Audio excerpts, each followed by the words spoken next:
Breaking news, what appears to be a targeted shooting at an ICE detention center in Texas. Investigators say one of the bullets contained the words anti-ICE, but the one person killed was a detainee. Eyewitness News reporter Josh Haskell now here with more. Josh. Well, there's been conflicting information most of the day from DHS, but they now say that one detainee was killed, two injured. The acting ICE director saying all ICE facilities are on a higher alert, and multiple sources tell ABC News the suspected shooter has been identified by law enforcement officials as 29-year-old Joshua John. Another shooting at an ICE facility in Texas, this time in Dallas.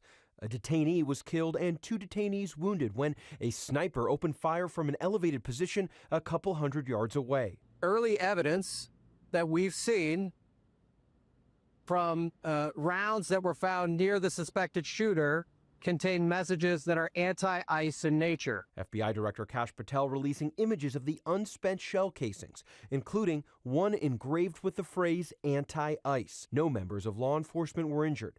The incident comes as ICE has been ramping up deportation efforts throughout the country. Homeland Security officials have been warning agents of increased violence. This is the second time I've had to stand in front of you and talk about a shooter at one of my facilities. And I think that the takeaway from all of this is that the rhetoric has to stop.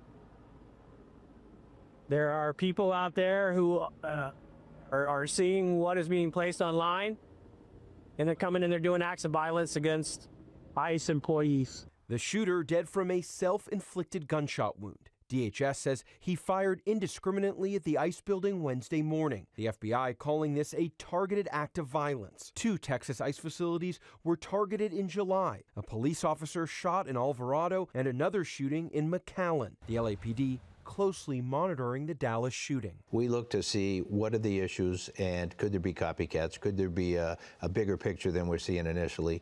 And we deploy our resources to be able to address any potential for danger to anybody. And the San Bernardino County Sheriff's Department increasing patrols around the ICE processing center in Adelanto. It would only seem obvious that if there was any bad actor out there planning to do something, that could potentially be a target. And we've learned that one of the wounded is a Mexican national, according to Mexico's Ministry of Foreign Affairs. Mark and Colleen. A lot of concern. Interesting to see the reaction from all of our local law enforcement leaders. Brings that heightened awareness to everything that's happening. There's ICE facilities everywhere. Yeah, so okay. They're responding to those here today. Josh, thank you.